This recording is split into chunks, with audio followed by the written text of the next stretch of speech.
กันเบิ่งดูเบิ่งดูเป็นผู้ย่างกระปูเขาหั่น นี่อีปู อีปูบ่ บอกเลยโทรศัพท์นี่โทรศัพท์ โทรศัพท์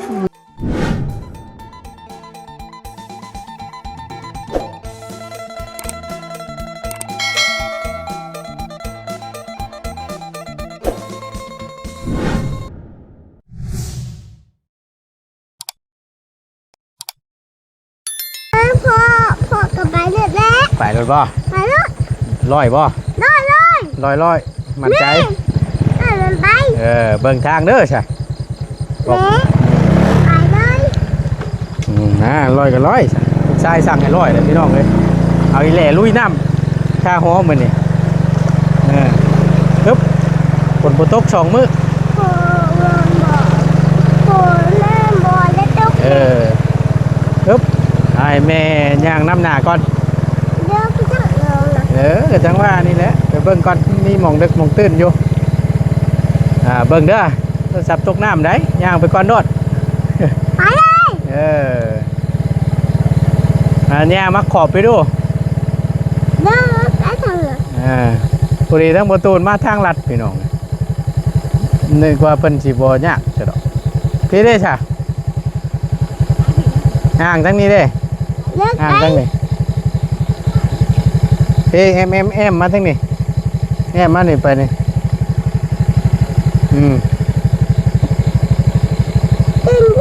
เลิกขู่หวมพ่อผูก โลมบ่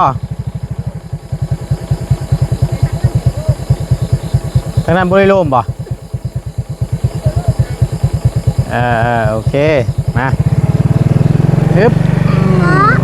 มันเลิกปะ จังว่านี่แหละเบิ่งน้ำกันเฮากะยกแข้งขึ้นเด้อ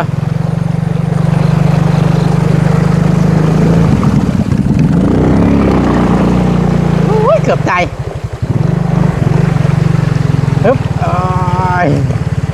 อเค นี่แหละดูสิ่งนั้น ฮะ ดูสิ่ง รถซิ่งวะนี่ นี่ รถซิ่งแล้วบาทนี่ นี่แหละดูสิ่ง รถซิ่ง100%ดูสิ่ง100%ปิดไฟน่ะ นิดแบบนี้ รถซิ่งสบายดีปะลุงก่อน สบายดีไม่รู้เหมือนกันครับผม โอ้ยถือมันยังอ่ะโฟมน่ะ คือมันยังไง ถือมันยังไฟเอาพี่น้องพบเจอกันเนาะช่วงค่ำๆมืดๆพี่น้องไอ้สิแปลกหูแปลกตาเนี่ยทางประตูนก็บ่เคยลัดจักเทื่อหรอก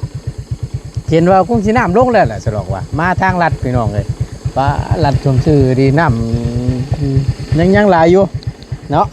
เอาก่อนอื่นพี่น้องเลยกราบสบายดีและสวัสดีเด้อพี่น้องเด้อสบายดีเบิดสุขุสุคนปุรีทั้งประตูนมาแต่สวรรค์เขตลงไป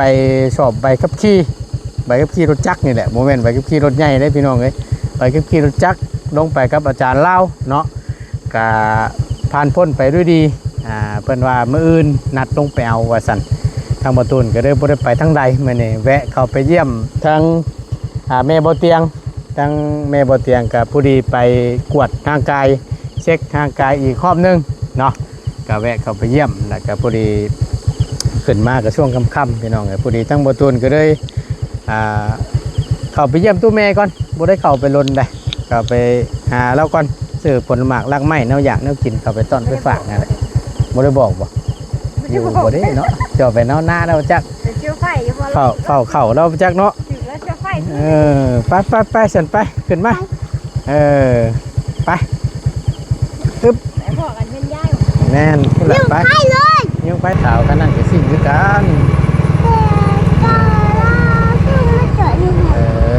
หอดแล้วอยู่บ่ได้เหมือนไปนอนหน้าปะจ๊ะอยู่นั่นแหละเพื่อนแท้ตอนนี้ได้รถ เพื่อนนั่นแหละไปแนมทางหันไปบนนั้นไปดิว่าได้นะ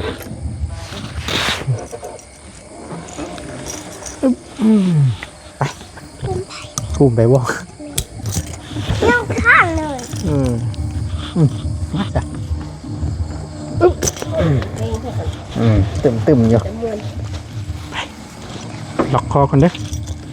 ผมว่า แล้วก็กัน แล้วคอย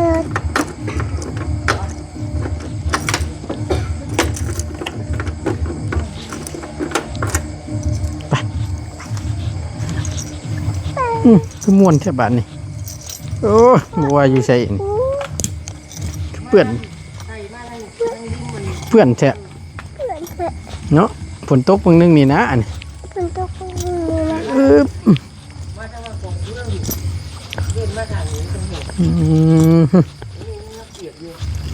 คักแน่ดิบาดนี่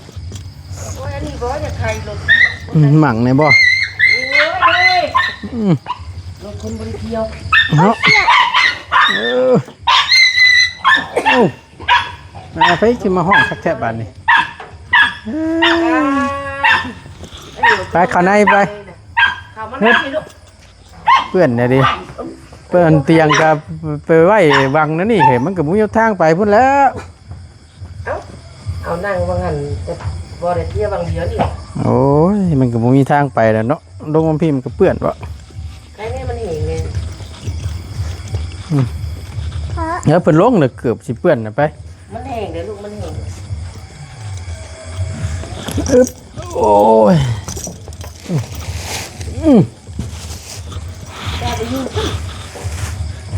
นอนแล้วบ่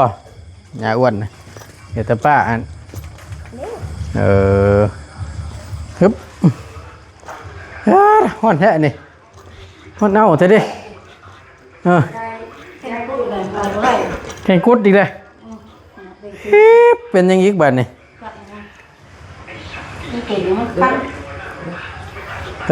เฮ็ดได้ได จังมันเลยเนาะมันเป็นเองมัน อืม เขาบอกว่าหมากจะหมากขั้นหมากคาย คันมาคายคันคายรู้แท้คือเป็น คายหรือโมเขาบอกลูกกายทั้งคายเลย เป็นเลยเลยเออ โมเขาบอกหมากขั้นหมากคายอยู่ที่นอน หน่วยเก่าป่ะ มันให้เก่า เอ เก่าแล้วเอาห้อนแล้วมัน ก็จะไปเก่าบ้านแหละวะ บอกเก่าเนาะหยาบมีหนักเก่าพี่นี่ก็ นั่นแหละแม่หลานเอาให้ละ ยังลูกหลานนี่โอ้ยเอ้ยยังลูกอันนี้ ไม่ยังบอกยาววันไหมหมากยัง หมากยังดี หมากยังหมากผลไม้หมากแอปเปิ้ล ไข่นี่มันก็ เกี้ยง เป็นเด้ แกะมึงดูแกะให้ยาววันมึงดู ไข่มันก็ ไว้มีกับข้าวน้ำเนห่อนแล้วแท้ พอนพอนแล้วนอนนะสบายดีพี่น้องเด้อบุรีมีกับข้าวน้ำเนกับคนหมักรักไม้น้ำเนนั่นแหละเอาห่อนแต่แท้เนาะให้ฉันนอนหน้าน่ะลูกชิ้นกับปลา เหล่าทั้งนี้ ฮะ นี่ไม่กินเลยอันนี้ไก่นี่เป็นอะไรทั้งไก่ ก็ไว้ผู้กินไล่แล้วปลา ลูกชิ้นไก่หรือว่าลูกชิ้น ปลาลูกชิ้นปลา ไก่แล้วก็ แกะเห็นยังปลามันนั่นนั่น นอนเลย แกะด้วยลุก ใส่ตู้เย็น มันยังนอนนั่นบ่อน ใส่ตู้เย็น เอาเข้าชื่อมาตด เอามัวมาให้น้องเลยลูก ช้างคือมานอนนั่นนี่แหละลุกเก็บเจื้อแหละโอ้ยทำเมื่อยโอ้ไปสิย่วงตีนนั่นน่ะ ใครยองได้เลยมันนี่ มันฝนบ่ตกติ เด็ก2 มื้อพ่อยองได้ฮัลโหล ลุก กระโบกเนี่ยพันยังเจ็บตื้มมาโลคือเจ้าจิไปได้บอกพี่ตนเนาะมันรอดบักที่มันนะ เป็นลุกกันลุกละหันตีนไปทั้งพุทธหวังปลาลุงน่ะมันหักก่อน แม่น้ำบ้าน มันหักมันเกิดโบกมันหักเจ้าบอกกินบ้างโอ้ห่อนหนกลม คือว่าเศร้าไปแล้วบางหนึ่ง เอาเศร้าแดมหักกับคืนนี่อีกเศร้ามันเราคันมันคันเลยโบกฝนตกไปเลยคือกระโบกยังพี่ตนเด็ก มียาท่าหรือเปล่า มีแล้วเนาะยาไปหาหมอชุกชราเขาบอกมาคันมาค่าย อย่าไปเกามันนะ บ่เก่านี่เนาะบ่เก่ามันก็ ไปเกามันเชยไปสุดที่แล้วน่ะ โบกมันยังเราไปถมกระโบกมันไม่ได้ขึ้นมาได้มันเราถือกระโบกตก2 มื้อ 3 มื้อจะกินเลยตกดิน2 น้ำมือเนาะ ถ้าเราไปโรงเรียนเนี่ยมันได้รู้ขึ้น มันตุ่มนี่มันยุบเลยอันนี้ บอกว่าแล้ว เกาวานจากสิเกาวัวมัน คุณละองเขาบอก แม่มันท่าเอาน้ำเราเอาน้ำเราทั้งใหม่มาให้มาท่าอยู่แบบอย่างโพนลุกลงไม่นุ่ม ถ้าอะไรก็จะไปเกาวันไหนวะมันเชยไปสิที่เล่น เกาที่มันคันดีโลนะเกามันมีแห้งไหน เอากันแนวมันแล้วแต่มันหนักเชยไปที่นะมันต้องเกาวัน เกายาเกาข้อมือแล้ว กินข้าวแล้วกินข้าวแล้ว เกายังไม่ท เมื่อยถามมามีกับมาลัดคาหอนี่วะ ำน้ำมีบอก นี่แนะน นี่ไม่ได้บอก ำเลิกจู ต้องเป็น เพื่อนในด้านเพื่อนจังจมมาเมื่อยนะ เดี๋ยวพอ ที่ผมมาแต่เวียนมึงมัวหน่อยตัวนึง ปิดก่อนเอาเสียงมันลงแน่หน่อยนึงมัวหน่อยงามงาม ได้ลูกใหม่ป่ะ ตาดีตัวทึกนะ ไหน ตัวที่ตัวไม่ถึงก็ทึกว่าเมย์เดียวเนี่ย ก็จะเป็น เสียงลงอีกเนี่ยสุดแล้วเอาเสียงลงปัดเสียวเสียงขึ้นพอให้เอาเสียงลงป้าลุงเบิ่งก็บ่ได้ยินแน่น่ะ เมื่อย กะอาหารขึ้น มาน้ำเมย์เลย แล้วงานมาแล้ว นอนเอาเสียงลงหน่อยนึงเอาบ่ได้ยินเลยนะ นี่ได้แก่ นี่เนี่ยมาบอกให้ย่ากินดีกว่านี่นะบอกให้ย่าอ้วนกินแหน่นักเรียนไปลุกคนเก่ง ก็ได้เลย เฮ้ยเนี่ยย่าอ้วนกินบ่เป็นน่ะ กินบุเป็นจะกินว่า เจ้าเคยกินน่ะบอกให้เบิ่งดูแต่เคยกิน ใช้กันเดี๋ยวมาอ่างให้ย่าอ้วนให้ป้าเพิ่นดูนะ อยากกินเล็ก ไปเอามาเบิ่งก่อน ลูกมา ไปปอกชูป้ากินดู พ่อน แบ่งเลยพรกินน้ำไป หมากเลยพ่อนป้าไม่เท่าจานมาฉากแม่แม่ทั้งหมด นี่แหละกำได้พ่อแล้วพี่น้องเลย ถึงมากลับแล้วได้หรอ ก็ไข่ฮะจ้าพ่อน หมักแตะหมากอย่างนี้เนาะเอาไปชกชมาอีมุ้งเท่านั้น น่ะดบไม้มุมบ่ซั่น ชกให้ไม้มุ้งกินเท่านั้น แม่ปอกให้ย่าอ้วนกินนะนี่ไว้ เรียนให้กินนี่มามุ้งมาเขามากินหมากนี่นี่ฉันงามเนาะ ไปสวยงามจังไปสวยคำเลย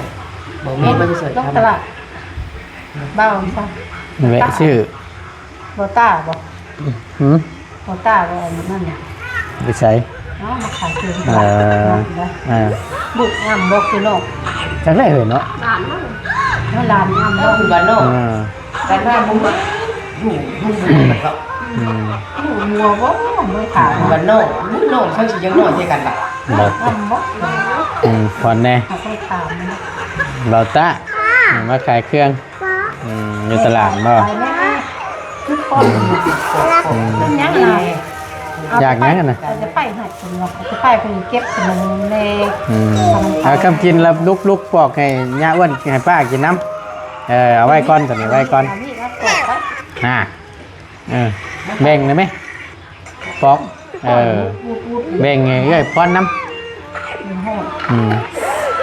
มันต้องเกาอัน มันต้องขึ้นแห้งอะไรขึ้นเอาต้นยางสร้าง อยากไปชาติมี อย่างโน้นสร้างนี่โอตามต้นยางสร้าง ของช่างมันจะบ่มีแล้ว อยากไปชาติมันต้องกินเขากินเลยกินงูกินหลบหลบขาว ยังอยู่ไปตรงนี้เราอย่างนี้ พอแล้วพอแล้วพอแล้วต้มกิน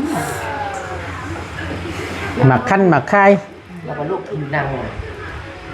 ชื่อยาแล้วมาทานำยาชื่อเอายานำมาทานำจังนั่นเลย ช่วงภูมิโลจัง ยามาทา อามีดไปเลยก้นว่าก้นใดหนังขั้นใดนะมาปืนบางมือปืน ไปหาโรคผิวหนังเอายาตัวนั้นแหละมาทาเอากระยาคำว่าโรคผิวหนังกระยาตัวนั้นแหละมาทาไปนี่ไงแต่ชุกชราบ้านเฮาหนังวานโรคผิวหนังสีขั้นบักตายสี ผิวหนังกระยาทายามันมีอยู่ดอกนั่นนะ ปวดมึงลูกปืน ก็บ่ได้ชื่อมาซับบ่ฮู้เนาะมาแต่สวรรค์นี่ก็ได้มาแต่สวรรค์มาแต่สอบไปขับขี่รถจักรยังมืออื่นคนละแต่ก็ผ่านแล้ว แต่ถึงเนาะบ่แล้วก็ลงไปนี่ใบขับขี่บ่แม่นหนังสือรถเด้ เ ไปกินเลย แล้วขี่รถกันยังไง รถใหญ่ รถจักร ไม่มีโก้เสือโบน รถใหญ่บ่มีแล้วรถใหญ่ก็ ไม่พูด อืม หน้าบุญ ก็ได้เดี๋ยวตีมันสิ แล้วตะบิดมันกะตีมันได้แบบโมเลย อืมกินกับบริชนวุ่นวายกับผู้ใด ก่อนจะได้พันกันแล้ว ไม่กองไว้เลยเฮ้ยกองไว้บัวทิมแล้วนั่นแหละบอกเป็นนักเขียนไพศาลนั่นวะไม่ได้อยู่ซื่อ พวกไข่ไข่หมักไม่ออก ๆคือกันแหล้วบัวอยู่ใส่แล้ว ไข่ไก่ชูยามากิน โอ้ยชื่อยามากินมาก็เป็นอะไรเนี่ย ชูยาเป็นไงเราเนี่ยชูยาอัน ชื่อยามากิน สลาเนี่ย ผลมันตกเตะกว่าสิว่ามันนั่นแหละ มือน้ำมันแกงแต่เคยว่า คือกันเลยที่ไปใช่ไรเนี่ยตกแต่ว่าจะเป็นคนกันนะ บาลูกเด้ว่ะง่วงมันนี่อยากกินเพราะแห้งแล้วเรื่องหมูมาเอาไปกิน อะไรกระบาบลูกกระบาบง่วนงัวมันไม่อยากกินเนาะ บาลูกแล้วเนาะลูกเลี้ยงว่าบาลูกกับหลานไปเลี้ยงงัวแล้วแข่งฝุ่นว่ะกินมูมี่ว่ะ คือแกะว่าฉันใช่ให้ป้าแกะบอกฉันโตแล้วแกะแกะให้แบ่งให้ป้าให้ย้าแหละ จะกินตารางนึงเขากินมา หมอนี่ ดึงไปเลยให้มันกว้าง ไม่ใช่ไม่รู้จน มืดมืด ที่จะสุ่มจะ ผลมันบอกว่ามันนั่นอยู่มันบ่สมกราบนา เรียกว่าป้าหลานแข่งฝุ่นไม่งัวแข่งฝุ่น ชุกแล้วว่าเก่าอยู่นาน ชุกแรกวายคนที่นี่ก็ ว่าชุดในตัวตัวว่าลูกมันยังทันได้ชุดครับ เลยมันก้อยว่ะเพื่อตัวซ่าก็ไปน้ำ เขารอบอกเขาครับ เขาก็ อันเขาเตี้ยแดง เปลี่ยนเดียวไม่ได้จะมาทำคน ไป ดีเนาะ คือให้ง่ายตรงนี้ยิ่งรู้เกี่ยวกับอะไรครั้งมือวิทย์ออก จะใครสิ มันตรง โฉบ เขามันตรง หนึ่งชื่อเลยถักละ ตามแดนเลยเนาะ ลูกมันนั่นยังอย่างอ่อนดูหัวมัน เนี่ยมัน เขาเกน่า เด็ดจักหน่อยนี่หากระเลดมื้อหนึ่งสองมื้อเด็ดจักหน่อยหนึ่งเนี่ยก็นั่นแหละ วิทย์ออกชามันจะโป๊ะเลยแง่ไม่ได้หรอกจะไปเบิ่งดูมันเฉาเลย มันบ่ได้อันนั้น ทำดิ้นเห็นป้าถือว่าได้ยุ่ยังมืออะไรก็เกี่ยวไปนวดไปก็เอกให้ แล้วไง ดิ้นได้เนาะคือปากเราจะหล่นยังมันโลมันของงวน บวมวะอยู่ไว้เอื้อนคือกันนั่นแหละ โก้แล้วมันโลมลงมาอีกลูกย่างไปถึงงอกัน ตกตัวจะเป็นคนกัน ข้าวเขาแล้วนะ งัวเนาะ มันโลม หน่อยงัวเหยียบในบัน น้ำมันเข่าเด้ตัวนี้เน่าได้มันเปื่อยนี่ หนาวมันชุก เดือดแห้งเนาะ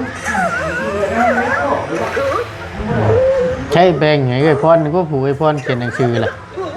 เบิ่งเห็นบ่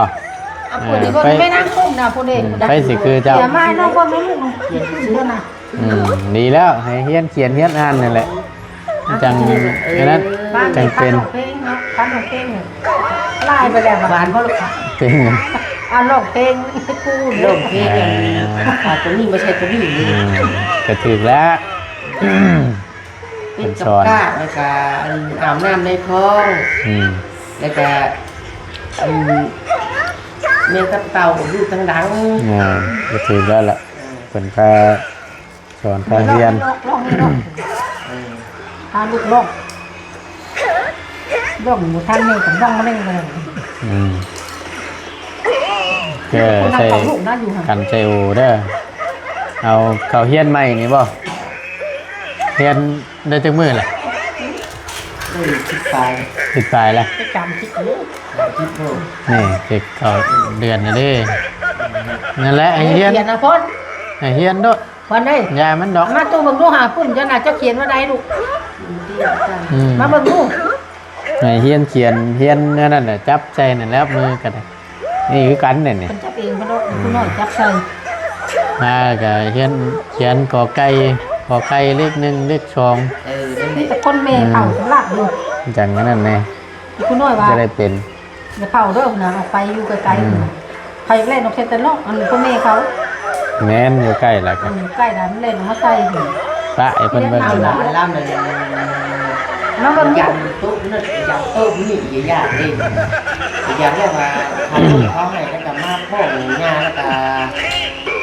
ให้เลยงานก็ไม่ได้โชว์ในลูกชิ้นแบบ มันดื้อเลยยากเนาะ หวานอยู่แล้วว่ากินเด้อ ส่งไว้หน่อยส่งตัวเก่านี่ส่งมา ว่าดอกบ่ได้จักเว้านำเฮาน่ะบ่ได้อยู่เพื่อน ส่งลูกอันสิเตรียมเนาะเตรียมกระต้มนะ บ่จักก็ยังเว้าอยู่แหม อันนะ ก็ยังเว้าอยู่บ่ฮู้สิฮู้ใจอยู่บ้านนำบ่จักไปได้มีแต่ไปเวียกแล้วพี่น้องเอ้ย อยู่นำเฮยหยามนั่นกองลาน เจอเพศเช็ดนี่ลูก กองลานนี่ก็ชอบเป็นผู้ไทยตะกุด ลูกตะพุดลูกชงแล้วก็ชงลูก ก็ได้กินแล้วบ่ได้สนวนวายอย่างนี้พี่น้อง ลูกชงได้มันออกลูกมันได้ 3 เดือนนี้แม่ก็ไม่เรียน ที่องก็ถ่ายเป็นผู้ไทยองลูกขอนหน้าเปียก แล้วล่ะเฮ็ดกินแล้วบ่จะไปกินข้าวกินน้ำนะ กันกินนั่น จะกินกะทิเนี่ยคือข้าวกินกะทิ แจ๊กัน เฮ็ดแล้วนะปลาก็มีคือ แล้วก็กินแล้ว เฮ็ด ป กินนี่ ลา คือ กินแล้วเกินปลากิน กินกงตีนไก่ปลาน้ำแน่ซื้อมาแล้วก็ลูกชิ้นน้ำแน่ ไก่ไม่ได้จังไก่แล้วไก่ กินปลากินแล้วกิน เป็นปลาเค็งกินพวกกินมาต้องเวียนเลยกินยากเลยปลาเค็ง โหว่าเนาะปลาเค็งมันสิเตยหน่อย อันปลาโพอันปลาดุกกะทางเม่น10,000 ก็ตายใช่ไหม ปลาลูก ตายก็ยัดใส่ตู้อันนี้ตู้ก็มีอยู่ ปลาเค็งไงตัวเตียวเอาน้ำ ว่า ตัวทอด เอา นะ กั คะ บก็แนวปลาดุกน้ำมันก็ซั่นแหละ ปลาเค็งกันตัวทอดเพิ่นเอาหายไปซ้ำหน่อยนึงมาหน่อยจะคนเห็ดน้ำตาลเนาะตำให้คนเห็ดต้องดูตำเนาะ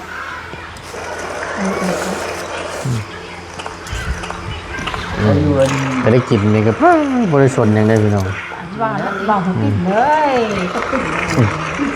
บริคอยมาทางมาตูนก็ล้น กระ ละ ทะใช่ป่าหมูผักให้ป่าไปกินหมูกระทะ เอานางงามมากินไม่ถูกมาแก้แล้ว แม่อยู่ตลาด มัน ที่ตลาดคืออู้คำมืดจังพ่อแล้วจะเนาะ ป้า อยู่ใช้อยู่ตลาด ว่าเมื่อย ไกลพวก อยู่ไกลๆพวก แต่พ่อป้าว่าเด้มาตีหนึ่งเลยล่ะ น้ำลายว่าหามน้ำมากกว่าหนึ่งลายว่า ลายอยู่นิดนึง ลายเดียวแม่นควมเนาะแล้วเดียว แต่ก็มันไปได้อยู่ ไปได้อยู่ แต่มันไปได้อยู่หลายอยู่แต่มันไปได้อยู่ ถ้าหมกแกงหมกข้ามถ้าคนไม่ได้ปลาเขาว่าสิได้ปลาไป บ่ได้บ่กินมีได้เห็ดอยู่บ่เนี่ย เหมือนหน้า อืมยันวะนั่นครับ ไหลลงมีแต่หน้าเขาเลย อันนั้นมีทะเลมากิน หน้าถอยมีแล้วแบบเรียนแล้วคูนขึ้นเลยหน้าตะผาดอะหน้าตะผาดอะที่อะไรตัวป่านคันชูจะมีหน้าค่อยลงมา คือกินมาให้ไม่ทอดมาให้ทะเลมาให้ไม่ได้กินเปล่าต้องให้ นี่ละเนาะ ท่านเดนนั่นที่อ้ายตัวคูนขึ้นที่เราได้เล่าให้เรามาหมดไอ้โค้งถูก กินน้ำมูเนาะ หอดคนโพพี่ หน่อยเนี่ยว่าตัดตัวแล้วตัดเข็งเนาะตัดคนน้อยดีสิก็เข็งตัดคนน้อย พอก็ได้ปีได้อยู่เขารถตายพูดเมื่อเก่งเรื่องเขารถปั๊บ เอ้าอยู่ประกันนางเรียนงู ใช่ครับทุกเลยนะ เสียแล้ว เอาทางเด็ก เขาเจ้าเนี่ย ฮะ น้องแก้ว แก้ลูกเงินมอง แก้วน้องเมย์ก็ดี อันแล้วกันว่าว่าคำว่าเฮ้ยโมเมนต์มันไม่ใช่โมเมนต์มีเราเห็นยุ่งมากนะเงินจะจนชุนดำนะจังโมเมนต์แบบโมเมนต์ บัดแล้ว เล่น เบิดแล้วก็พอแหละลูกละ ตัวจุ่มกุ๊บ เบิดแล้วก็พอพอแล้วบ่ให้ย่าอ้วนนะอยู่เฮือนก็มีเด้ของเจ้าเด้ กินว่าดอก อยู่เฮือนก็ได้ ไม่กินดอกเลยเอากิน อย่ามาตอนยาผัดเจ้าของผัดกินบัดนี่ตายแล้วหลานน้อยก็ได้ เสร็จนี่ก่อ อืม แค่ มักใหญ่ขนาดเลย ไม่บ้าง นั่งแกะอยู่นี่แกะอยู่นี่เจ้าก็ ไม่บ้าง ตายแล้วหลานก็ได้นี่ มาได้มากิน พุ่นพ่อแป้งเอ้ยน้ำเน้แหละบ่เห็นว่าก็ได้ไปสิกินผู้เดียวนักเรียนก็ต้องปั่นกันแหละ กินผู้เดียวก็อิ่มมากเดียวก็อิ่มกัน ฮะ เหมือนพวกยาเบื่อกิน บ่ก็ยายกินอยู่เด้ย่าอ้วนกินอยู่พุ่นเอ้ยเด้ซะแบ่งเอ้ยน้ำแหละ ไปเบิ่งนู้นสีเอ้ยเราเป็นได้อ่านในเอ้ย เอาไว้ก่อนนะนี่นะเอาไว้เมื่อเบิ่งเพื่อนเขาบ่รู้นู่ไปชังเอาไปแบ่งให้เอ้ยก่อนเอาสิเอา อ่านชื่อน้ำเอ้ยมึงรู้บอกเอ้ย เอาแบ่งให้เอ้ยก่อนไปบ่แล้วลุกไปให้เลยไปเนาะแบ่งเอ้ยก่อนแหละยันจะบ่ได้เบิ่งพี่น้องเลยเมื่อยน้ำเด้เนาะใช้โทรศัพท์มันเปลี่ยนแล้วหน้าจอมันน่ะน้ำหลานน้อยผู้นั้นบ่บัดเท่าไหร่นะ ข้าวหลาม ที่ชื่อ ควักกันกิน นี่พอแล้วแค่หลาม โอ้ยเป็นเสียงหลังป้าลุงพังแล้วก็บอกเข้าใจพอมันทันได้เว้ากะโอ้มันยังหลังแล้วพอแล้วก็เลยป้าลุงก็ให้แล้วตีหนึ่งคือขี้ดื้อแท้ว่าแล้วฮะ การเขียดที่ ป้าลุงเบิ่งอยู่พังบูหนาวหลังแล้ว เขียดตัวใหญ่ ฟังเสียงมีแต่เสียงเจ้าอ่ะนะเห็นบ่ยังหลังเขาไปตื้มโอ้ยเมื่อยนำเด้ บอกนิดนึงนี่ ว้าวทำเลย ใช้เห็น มีกระตุ้นบ่ มียังมาให้ยาอ้วน มีกระตุ้นอยู่บ่ห มียังมาให้ยาอ้วนมีเบิ่งด้วยใช้มีอย่างแน่มีอย่างนี้ ครับ ใช้ ป้าย ำเหนียวเลย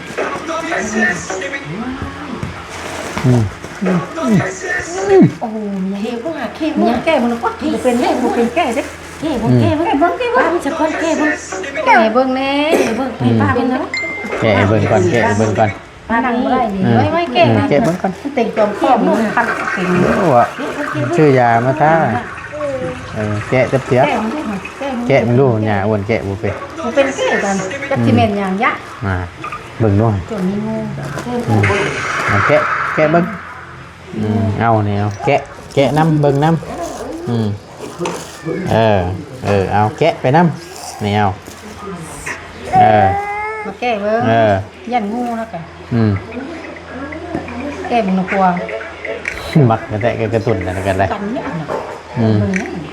แกะเบิ้งดู แก้มันรู้ไหมแยงตรงนี่นะยันแล้วกันที่ว่ากระปูจักอยู่เนี่ยมานี่นะ เอากระปูไหมเนี่ยอ้วนจ้ะ ปูจักแบบ บอก กระปู มียังแกะมึงด้วยแกะ นี่กระปูก็รู้ไปยังจับ ไหนเบิ้งดู ก็มีถุงนะกระปูปักป้านี่โอ้สิว่านี่นครกระปูกับปลาเนาะปูเล่ลาย จับเจือนั่งโยจัก แกะดึงหูมันใช่หูมันน่ะนี่หูมันนี่ ดึงตัวถึงน้อยๆนี่ลูกเต็มตัวน้อยๆปูไปแล้วค่ะค่อยแพ็คเลย เพิ่งหนีมือได้เด้อ ปลาจักบอกมือ ปลาคิงบอกจักนี่บ ดู อก แดงด้วยว่าพอชื่อดูแดงมั้ง นี่มันเลย ตรงกระปูอ่ะ เป็นกระปูจกออกมาเป็นเนี้ยกระปูดังพวกเลย ไม่ใช่แค่ยักษ์กินด้วยไม่ยักษ์กิน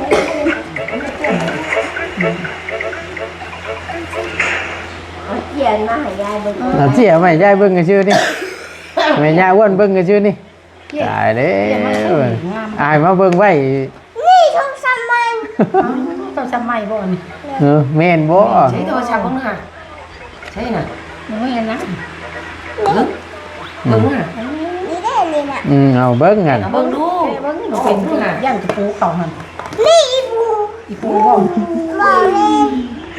ทองซ้ำนี่ จำว่าจ โทรศัพท์ ำเบิ้ง ซ้ำไม่ แม่ โทรศัพท์ใหม่ อยากเบิ้ง เออง ามแท้นี่ เปิดมาได้บัดนี้เปิดมาได้ลูกบัดนี้เปิดให้เบิ่งได้กว่าลูกเปิดให้เบิ่งแน่เปิดใส่มันใส่มาได้เปิดมาได้ เปิดตัวอยู่ เปิดตัวนี้แล้วเลื่อนมึงดูบัดนี้เลื่อนมึงดูเป็นว่าได สอนยาเพิ่น บอกมึงว่าไดบ่เป็น สอนยาเพิ่น บ่เป็น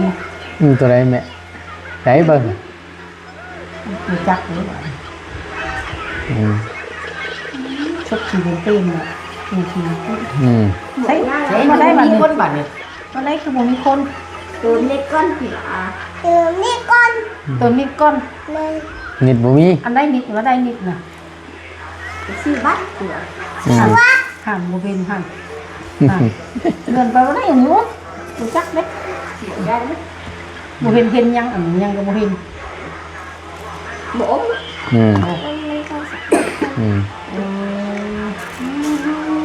ไปสื่อมาหายดีแหละ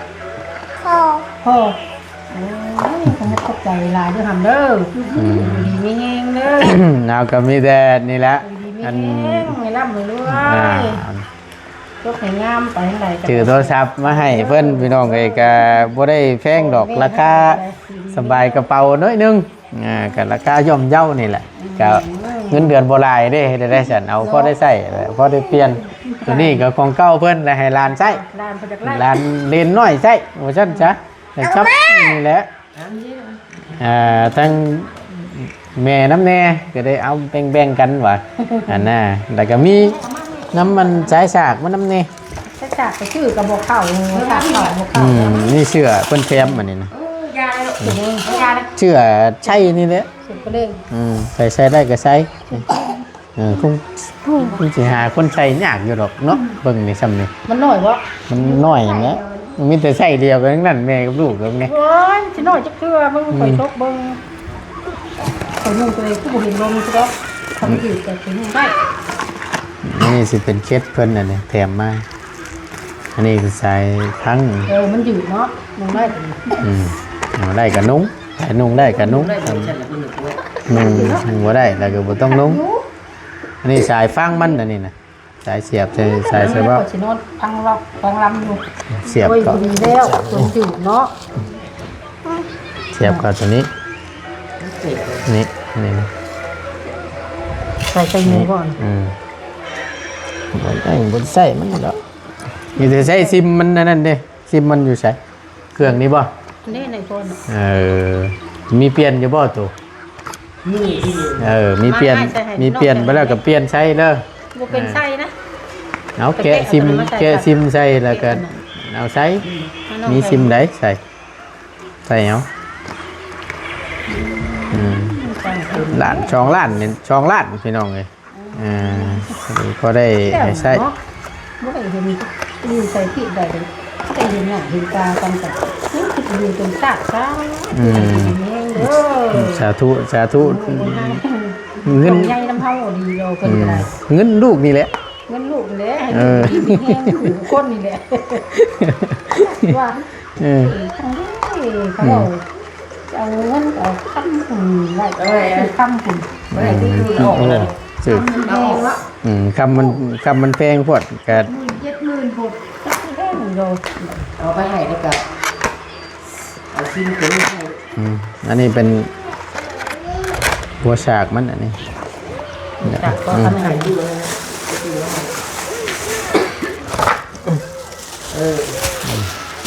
แกะแล้วแหละ แกบ่เป๊ะ กินได้ ใครถ่ายเป็นคนเอาใส่ อ้าวแต่พอยเม็ดคนนั้นน่ะ นี่ก็ใส่ ของเราอ่ะ คือโทรศัพท์แล้วนี่เป็นได้แล้วคือมันยังปีมือก็วันนึงคือก็ดูกันยังมันเป็นปีได้ ถูกปะช่างแกะ น้ำเด็กใหญ่ก็ปีนี้ก็ปีนี้คือมันยังไรก็เปลี่ยน เป็นมันก็เต้นหามู นี่ใส่ฉากเป็น มันใช้สากเนาะเองมันแค่มันชื่อน้ำเพื่อนจีนมัน ดู ใช่ นี่แต่ข้าว10,000เนาะถ้าคือบุรีใช้ช้า ไม่ใช่เมืองเดียวค่ะ ตั้งมือใหม่มันเมืองใช่บกเข่าสากบักเครื่องกับบกเข่าว่าคนบกเข่าไปยืนน้ำบ่เมื่อหนึ่งใช่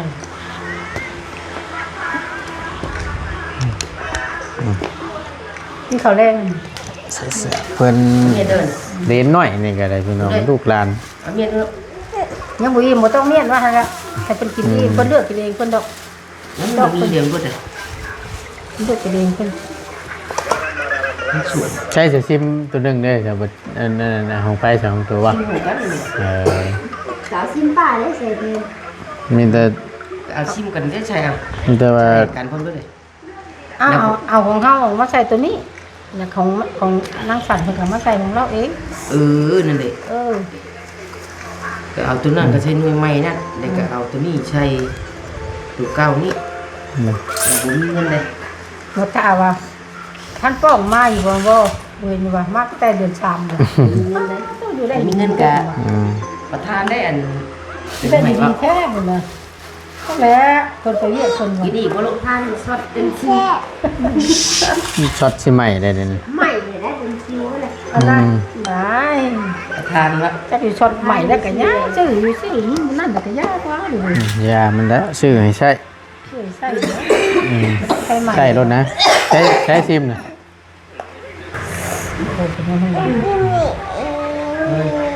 เพลงคนตายอยู่ในเลือดไทย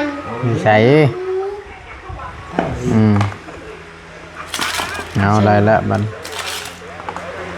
ติดตั้งแล้วพวกอันนั้นมัน เสียงรถเพลง อันนี้ของเก่าเพิ่นพี่น้องเอ้ยอันนี้ก็ของใหม่นี่ก็นี่แหละเงินเดือนออกก็บ่ได้หลายก็พอได้ซื้อมาให้ใช้นี่แหละก็บ่แพงดอกประมาณ2 ล้านหนึงราคาย่อมเยาสบายกระเป๋าพร้อมกับเงินบ่มีนำแน่จ่ายพุ่นจ่ายพี่น้องเอ้ยทั้งหมดทุนก็ได้โอ้ยเนาะอันนี้เป็น Gmail มันเด้อเก็บไว้อันนี้นะเก็บไว้ตัวนี้นะแล้วก็อันนี้จิ้มมันอันจิ้มซิม เปิ มั ด น เครื่องใช้หามเปิดเครื่องใช้นั่นใช้ เอา ใช้เปิดเครื่อง เก็บไว้อันนี้นะใส่อันนี้ไว้กล่องมันไว้นี่ เปิดเครื่องให้เบิ่งไหมก็ได้เปิดเครื่องก็ได้มัน จะสอก็ได้เนี่ยการเบิ่งเลยแล้วรถบ่ต้องวนก็ได้ ทำเปิดเครื่องให้กันเบิ่งแล้วก็อันนี้เปิดว่าอะไรมันนี่บ่ เก็บไว้เลยนี่เด้อเย็นนี่อันนี้นะ เจ็บนี่ก็ อันนั้นนะมัน เปิดพี่เขาเปิดนะ อันนี้สายฉากมันอันนี้นะ บ่หาม ใบยังใบให้ประกัน พร อันนี้ เปิดดูให้พรฟ้ามันเป็นเปิดหวานบ่ได้ดอกเป็นบ่ได้มันเปิดดอกเป็นเพชร เอา แช่เนี่ย บัดนี้ได้หั่นมาเฮาสิเบิ่งงานYouTubeนี่นะเบิ่งก็ได้ค่ะ หึ แล้วเบิ่ง YouTube เบิ่งอะไรนี่ นี่ดิกดเขาพี่นี่กดเขานี่ ครบนี่ นี่จิ้มนี่เบิ่งมือเขาบอกนี่ จิ้มนี้ อันนี้นี่ เออ นั่นแหละ ทำตัวไม่ดีนะใช่ที่ไหนก็ล็อกไว้ใช่ใช่ อืม เด็กคือไม่ล็อกไว้เลย บัดนี้เฮาหมดตัวนี้เนาะหมดตัว จับ นี้ เอาก็ได้นั่นเลย บัดนี้เฮาเบิ่งอันเพชรมันได้นี่ เบิ่งเพชรเดี๋ยวสิตั้งให้เพชรนะ เบิ่งเพชรมันจังบ่เบิดเงินนะ คือกันนั่นแหละบัดคือกันนั่นแหละ เบิ่งนี่นะเนี่ยบ่เบิดเงินหมดเลยนะ เขียนหมูว่าดู บ่มันบ่เปลืองปานใดหมู่ว่าโอ้ย บ่ได้นั่นดอกเอาตัวนี้ก็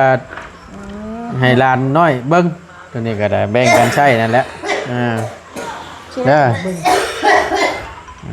นี่แต่ผู้เป็นวัดเป็นในเอาของตัว เอาไหมลูกมีเน็ตบ่ ผมมีนี่แต่ หมูมีเน็ต ก็ไม่ได้เอาดินค่ะ มีคนเน็ตบาท ต้องดินค่ะเป็นแล่นซื้อมาใส่เด้อ อย่าให้ประตูได้เงินก่อนเดี๋ยวจะซื้อให้ไม่หาเงินก่อนเด้อ เด้อแม่ เงินยังมีอยู่แบ่งกันใช้นี่แหละเนาะ เบิ่งได้บ่การ์ตูนบ่มี มันผมมีนี่ที่เบิ่งได้เดี๋ยว อ่า มัน ให้ตัวนี้ให้ลางลูก มีเน็ตก็เอาตัวนี้เบิ่งถ้าเอาจะเบิ่งก็ได้ ขึ้นค่ะ ไว้พอได้ใช้ ไปโทรหากัน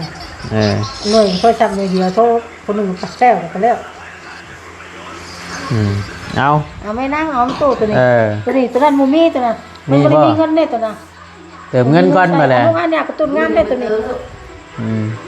การ์ตูนกินเบียร์กินกระปุ้นก้อนกระปุ้นกระปุ้น ทำผมมีเนี่ย ตัวนี้ เอารถเอาแบ่งกันแบ่งกัน อันนี้ก็เอาลงนี่ก็เหยหัวเข้าก็ได้โอ้ยตายแล้วบาทนี่อันนี้ ใส่ถุงยางไว้เนาะยำเบียร์บ่ฮะ เก็บไว้รถมันมีอันจิ้มซิมมันจะแกะซิมน้ ใบนั่นอยู่น้ำมันแล้ว ำกินนิ้วนี่นะฮะไม่ได้ก็เก็บไว้ อันนี้ก็เป็นเคสเพิ่น ใส่ตัวนั้นแหละคำบ่อยากใส่ตัวนั้นก็แกะนี่ออกก็ใส่มันก็ใส่ตัวนั้นตัวมันเป็นสีอันเดียวกันมันเขาแถมมาให้2อันสำห้องน้ำเน่มันก็บ่ได้มี ยางใช่ ตัวใดมันนั่นแหละก็มันก็นี่สั่งได้แล้ว ชื่อ เนาะ ชื่อกาแฟกินบ้างอ่ะ แพ้ยัง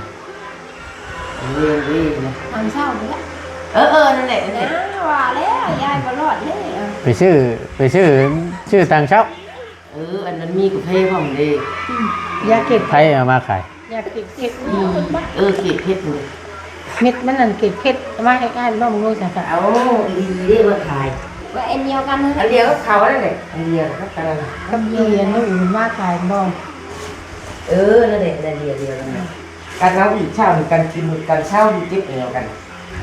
ดูกันนะห้องเอาแต่กาแฟใช่ เอาแต่กาแฟแต่ที่ดีเนี่ยงงเงินให้น่ะเป็นมิตรจะได้ เก็บเค็ด กินกับอันนี้ อันเดียวกัน อันเดียวเลย นี่โทรหาหัน ไปเสร็จเมื่อไปบัดนี้ไปดึกแหละ เข้า หนึ่งเอ้ย กินพวกข้าวน้ หนึ่ง เมื่อไป หนึ่งหรือบ่ มันก็ย่ามันหุงเอาอยู่เพื่อนไปแหละ โอ้ยยกก็นำเมนูชุกเลย บ่ดอกบ่ได้นั่นดอก พุงเพื่อจะไปกินเนาะ ไป หนึ่ง ำ เอา กินว่าจะ มีบ่เงินบัดนี้ให้พอได้เติมเงินนี่ หนึ่งเอา นี่ก็สิเอาขึ้นชูงเด้อ จักแต่มันเป็นขาวมันเนาะ ไผน่ะ เขาเสียบุญเรื่อง เอาดึดอันนี้ไว้ชื่อกินตัวนี้ไว้เติมเงิน แบ่งกันได้ชื่อโทรศัพท์ให้เบิดเด้อเลขก่อนมันนี่คอมมิชชั่นก็สิได้หลายเติบอยู่เอาจังหมอนี่ก็ไว้ดินบุญจงเฮือ บ่ให้ไปได้บุญช่วยปีนี้บ่ให้ไปอย่างนี้ ไว้ใส่ไว้ซอยนั่นแหละ บ่มีบุญว่าโกสิบ่อยากให้ไป ไว้ใส่ไว้ซอยเลยเบิ่งใช้ไปเรียนบ่พื้นน่ะ โดยจ้ะ มาใกล้ๆพี่คำจะได้เงินน่ะ ปียังไง สิอายพี่น้อง อย่ามาใกล้เลย แม่โทรมาอยู่บ่ บอกไม่บอกโต นะแม่เพิ่นลงเป็นงานอยู่ฝั่งไทยพุ่นน่ะพี่น้องนะหลานอันนี้ก็เลนและบัด